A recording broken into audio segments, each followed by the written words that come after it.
더불어민주당 수석 최고위원인 이현주 의원의 역사관 논란을 둘러싸고 말이 많습니다. 미리 전제합니다마는 저는 이현주 의원이 보수 진영에 있을 때의 역사 인식에 대해서 조금도 동의하지 않습니다. 그런데 저는 이 논란의 본질이 과연 역사 인식에 있는지 아니면 전혀 다른 곳에 있는지 한번 짚어볼 필요가 있다고 생각합니다. 최근에 일부 친문 성향의 유튜브 채널과 정치평론 공간에서 이현주 의원이 특정 단체 이른바 리박스쿨과 연관이 있는 것처럼 주장하는 내용이 빠르게 확산됐습니다. 하지만 당사자는 해당 단체와 아무 관련이 없다고 분명히 밝혔고 실제로 문제의 강연 역시 다른 장소에서 이루어진 것으로 확인됐습니다. 더 문제였던 건 과정입니다. 원본 영상 전체가 아니라 일부 장면만 잘라낸 쇼츠 영상, 거기에 자막과 해석이 덧붙여진 컨텐츠가 먼저 퍼졌고 그 뒤에 비판이 따라붙었습니다. 다시 말해서 사실 확인보다 프레임이 먼저 만들어진 셈입니다. 이현주 의원이 좌파 진영에 오면서 말하자면 이곳의 역사인식을 우파 쪽으로 바꾸려고 했다? 이건 날조라는 이야기지요. 언론이든 정치 유튜브든 최소한의 원칙은 같습니다. 확인하고 말하는 것, 맥락을 보고 판단하는 것. 그런데 이번 논란에서는 그 순서가 뒤집혀 보였습니다. 사실 여기서 우리가 봐야 할 지점은 이현주 의원 개인의 발언이 옳으냐 그르냐 그 이전의 문제입니다. 왜 이렇게까지 과열된 반응이 나왔느냐 하는 점입니다. 저는 그 배경에 최근 정치권에서 등장한 흐름, 이른바 뉴 이재명이라는 변화가 있다고 봅니다.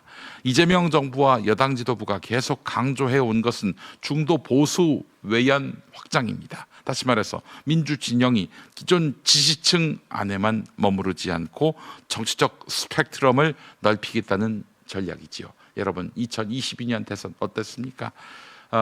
보수, 민주 진영, 양 진영이 똘똘 뭉쳤습니다. 결국 그랬더니 0.73%포인트로 민주 진영이 열세였습니다. 그래서 정권이 저쪽으로 넘어갔고 그로부터 3년 뒤에 내란이 발발했던 거 아니겠습니까? 자, 이 과정에서 등장하는 인물들, 특히 과거 보수 진영에 몸담았던 정치인들에 대해서 일부 민주진영 내부에서 반복적으로 등장하는 질문이 있습니다. 저 사람이 우리 편이 맞느냐? 사상이 검증됐느냐? 익숙한 장면입니다. 민주진영은 과거에도 새로운 인물이 들어올 때마다 비슷한 논쟁을 겪었습니다. 정책이나 능력보다 먼저 따졌던 것은 정통성, 정체성이었고 결국 논쟁은 늘 사상 검증으로 흘러갔습니다. 문제는 이런 방식이 단 한 번도 외연 확장으로 이어진 적이 없다는 사실입니다. 정치는 원래 다양한 배경의 사람들이 모이는 공간 아닙니까? 특히 국민 통합을 이야기하는 순간 완벽하게 같은 역사관과 동일한 정치적 성장 과정을 가진 사람만 남을 수는 없습니다. 흥미로운 점은 기준의 일관성입니다. 과거 문재인 전 대통령 역시 국민 통합 차원에서 이승만 대통령의 공을 언급한 바 있고 이재명 대통령 역시 대선 후보 시절 전직 대통령 묘역을 모두 참배했습니다. 당시에는 통합의 메시지로 해석됐던 행동들이 지금 특정 인사에게만 역사관 문제로 확대 적용된다면 사람들은 자연스럽게 의문을 가질 수밖에 없습니다.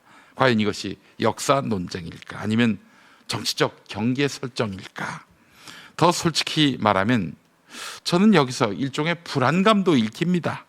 정치 유튜브와 진영 미디어는 오랫동안 민주진영 내부의 해석 권력을 쥐고 있었습니다. 누가 개혁적인지 누가 문제적인지에 대한 판단 기준을 만들어 온 공간이기도 했지요. 그런 권력이기도 했지요. 그런데 중도 확장 전략이 본격화되면 상황이 달라집니다.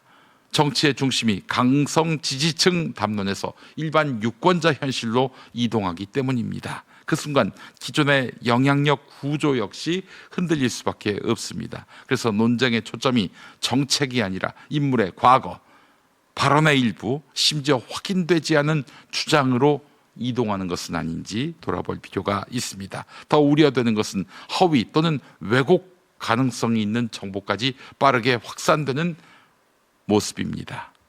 표현의 자유는 중요합니다. 비판도 당연히 필요합니다. 때에 따라서는 그 사람이 과거에 어떤 생각을 가졌는지, 정치 역사의식이 어떠했는지 따져보는 것도 생산적일 수 있습니다. 하지만 사실 확인 없이 만들어진 낙인은 자유가 아니라 책임의 문제 아니겠습니까? 정치적 비판이 아니라 내부 공격으로 인식되는 순간 그 피해는 개인을 넘어서 진영 전체에게로 돌아옵니다. 우리는 이미 경험했습니다. 민주진영이 가장 약했던 시기는 외부와 싸울 때가 아니라 내부에서 서로를 검증한다며 배제하던 시기였습니다. 순수성을 경쟁하던 정치가 결국 중도층을 멀어지게 만들고 선거에서 반복된 한계를 낳았습니다. 그리고 패배했고 내란을 불러왔습니다. 정치는 사람의 생각을 강제로 바꾸는 일이 아닙니다. 이재명 정치가 강조해온 방식은 상대를 설득해서 동일한 생각을 만들겠다는 것이 아니라 현실적 이익과 정책을 통해서 사람들이 자연스럽게 우리 편이 되도록 이동하도록 만드는 접근이었습니다. 억지로 생각을 바꾸게 하는 정치가 아니라 선택의 조건을 바꾸는 정치 말입니다. 그런데 여전히 일부 공간에서는 우리와 완전히 같아야 한다, 우리와 다르면 적이다, 이러고 있어요. 하지만 민주주의에서 외연은 검증으로 넓어지지 않습니다. 낙인으로 확장된 정치 역대 없었습니다. 지금 필요한 것은 내부의 적을 찾는 일이 아니라 변화한 유권자 지형을 이해하는 일이 아닐까요? 시대는 이미 조금씩 이동하고 있습니다. 정치도 그 변화에 맞추어 넓어질 것인지 아니면 과거의 경계선 안으로 다시 돌아갈 것인지 결국 우리 스스로의 선택에 달려 있습니다.